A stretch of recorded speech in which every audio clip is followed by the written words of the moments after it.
મિત્રો, એક પ્રશ્ન દરેકના મનમાં હોય છે કે આજે આપણે પહેલાં ઘર લેવું જોઈએ કે પછી એસઆઈપી કરવી જોઈએ મ્યુચ્યુઅલ ફંડમાં. બરાબર. એસઆઈપી અને મ્યુચ્યુઅલ ફંડ્સ વિશે મેં એક વિડીયો બનાવેલો છે, મારી ચેનલ પર ઉપલબ્ધ છે. બરાબર. પણ આજકાલના લોકો વિચારતા હોય કે સૌથી પહેલાં આપણું ઘર હોય તો આપણી ફેમિલી સેફલી રહી શકે. તો શું મિત્રો, આ તમે જે વિચાર કરો છો એ આર્થિક રીતે કેટલો યોગ્ય છે, એની માહિતી તમને આ વિડીયોમાં મળવાની છે. એટલે કે તમારો જે સવાલ છે એ સવાલનો જવાબ તમને આ વિડીયોમાં મળવાનો છે કે તમે નોકરી કરતા હોય કે ધંધો કરતા હોય, પહેલાં તમારે ઘર લેવું જોઈએ કે પહેલાં તમારે એસઆઈપી કરીને પછી રોકડેથી ઘર લેવું જોઈએ. બરાબર. તો ચાલો આપણે આ જવાબ મેળવીએ. તો વધુ સમય ન લેતા વિડીયોને શરૂ કરીએ. તો મિત્રો, આપણે ઉદાહરણ તરીકે સમજીએ કે તમે માની લો કે એક ઘર લ્યો છો. બરાબર. હવે આ ઘરની કિંમત છે માની લો કે 50 લાખ રૂપિયા.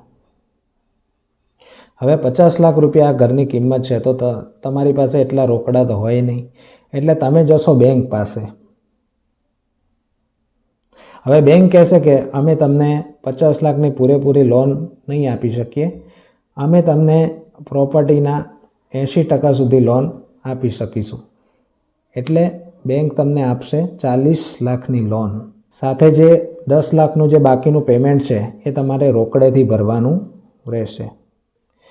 બરાબર. એટલે 10 લાખ રૂપિયા તમે ડાઉન પેમેન્ટ ભરો છો. હવે મિત્રો, તમે મકાન માટે બેંકમાંથી લોન લ્યો છો. બરાબર. એનો આપણે વ્યાજ દર માની લઈએ કે 9% છે.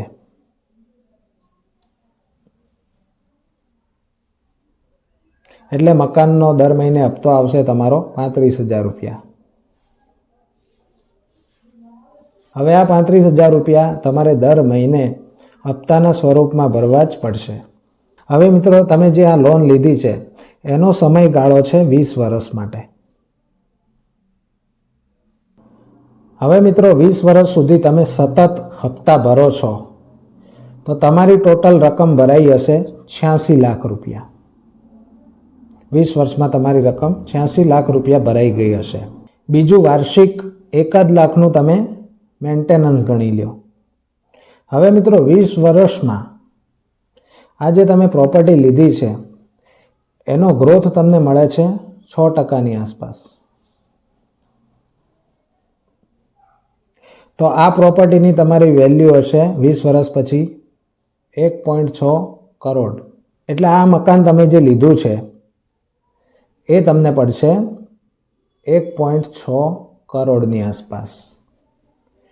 હવે મિત્રો, આપણે બીજા ઓપ્શન તરફ જઈએ કે આ જ 35,000 રૂપિયા જે તમે હપ્તા સ્વરૂપે ભરો છો એ જ 35,000 રૂપિયાની તમે એસઆઈપી કરો છો કોઈ એક સારા મ્યુચ્યુઅલ ફંડમાં. અને મ્યુચ્યુઅલ ફંડ તમને વાર્ષિક 12%ના દરે રિટર્ન આપે છે. આ રિટર્ન મિત્રો ફિક્સ નથી હોતું. બરાબર. માર્કેટ ઉપર ડિપેન્ડ હોય છે.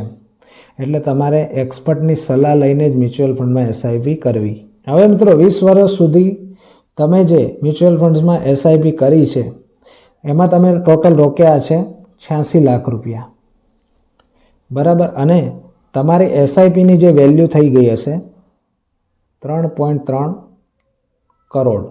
એટલે મિત્રો, એક વાત આપણે કહી શકીએ કે તમે 35,000 રૂપિયા જે મકાનનો હપ્તો ભરો છો એના કરતાં તમે એસઆઈપી કરો તો તમને વધુ રિટર્ન મળી શકે છે. હવે મિત્રો, આપણે ત્રીજો ઓપ્શન સમજીએ જેમાં તમે ભાડેથી રહો છો અને ભાડેથી 15,000 રૂપિયા તમે ભાડું ભરો છો